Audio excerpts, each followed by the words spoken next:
Rais wa Marekani Donald Trump anasema Marekani itaanza projekti ya Freedom Plus iwapo mazungumzo ya Iran yatashindwa. Mapema leo Jumamosi, mwandishi wa habari alimuuliza Trump ikiwa alifikiria Iran ilikuwa na mazungumzo ya polepole ambayo rais huyo alijibu, tutagundua hivi karibuni. Rais huyo wa Marekani aliwaambia waandishi wa habari leo Jumamosi kuwa Marekani itaanzisha upya operesheni katika mlango wa bahari Hormuz iwapo mazungumzo ya amani na Iran yatashindwa kuendelea.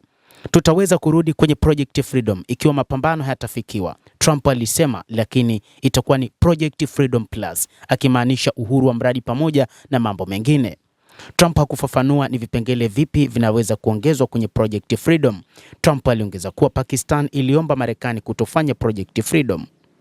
Siku ya Jumanne, Trump alitangaza kwamba atasitisha operesheni ya mradi huo wa Project Freedom ambayo ilianzishwa kuongoza meli kupita mlango wa bahari wa Hormuz chini ya kusindikizwa na jeshi la Marekani.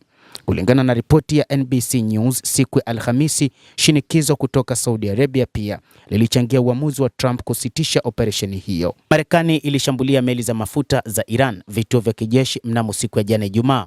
Majeshi ya Marekani yalizizima meli mbili za mafuta zenye bendera ya Iran zilizojaribu kikuka mzingiro wa Marekani kwenye mlango wa bahari Hormuz kwa kurusha mabomu ya shaba kwenye nguzo zao za moshi. Kamandi kuu ya Marekani CENTCOM ilitangaza Ijumaa ikisema meli hizo haziendi tena Iran. Meli hizo zilikuwa zimejaribu kuingia katika bandari ya Iran kwenye Ghuba ya Oman wakati wanajeshi wa Marekani walipozizima. Siku ya Alhamisi, Marekani pia ilifanya mashambulizi ya kulipiza kisasi kwenye kituo cha kijeshi cha Iran baada ya Iran kushambulia kwa makombora na ndege zisizokuwa na rubani kwenye meli za Marekani katika eneo hilo, CENTCOM ilithibitisha. Majeshi ya Marekani yalizuia mashambulizi yaliyosababishwa na Iran na kujibu mashambulizi ya kujilinda, huku waharibifu wa makombora wakiongozwa na jeshi la wanamaji wa Marekani wakivuka mlango wa Hormuz hadi Ghuba ya Oman, iliandika CENTCOM.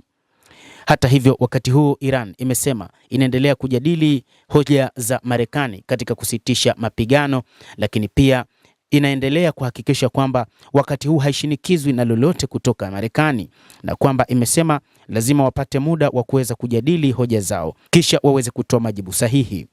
Mtazamaji, endelea kutufuatilia, lakini ni kusihi usisahau kulike, usisahau kucomment, kadhalika usisahau kusubscribe channel yetu hii ili upate habari hizi kwa mapana kupitia The World News. Jina langu ni Adam Hussein, endelea kuwa nasi wakati wote, endelea kutufuatilia uyajue mengi yanayojiri katika ulimwengu kupitia The World News.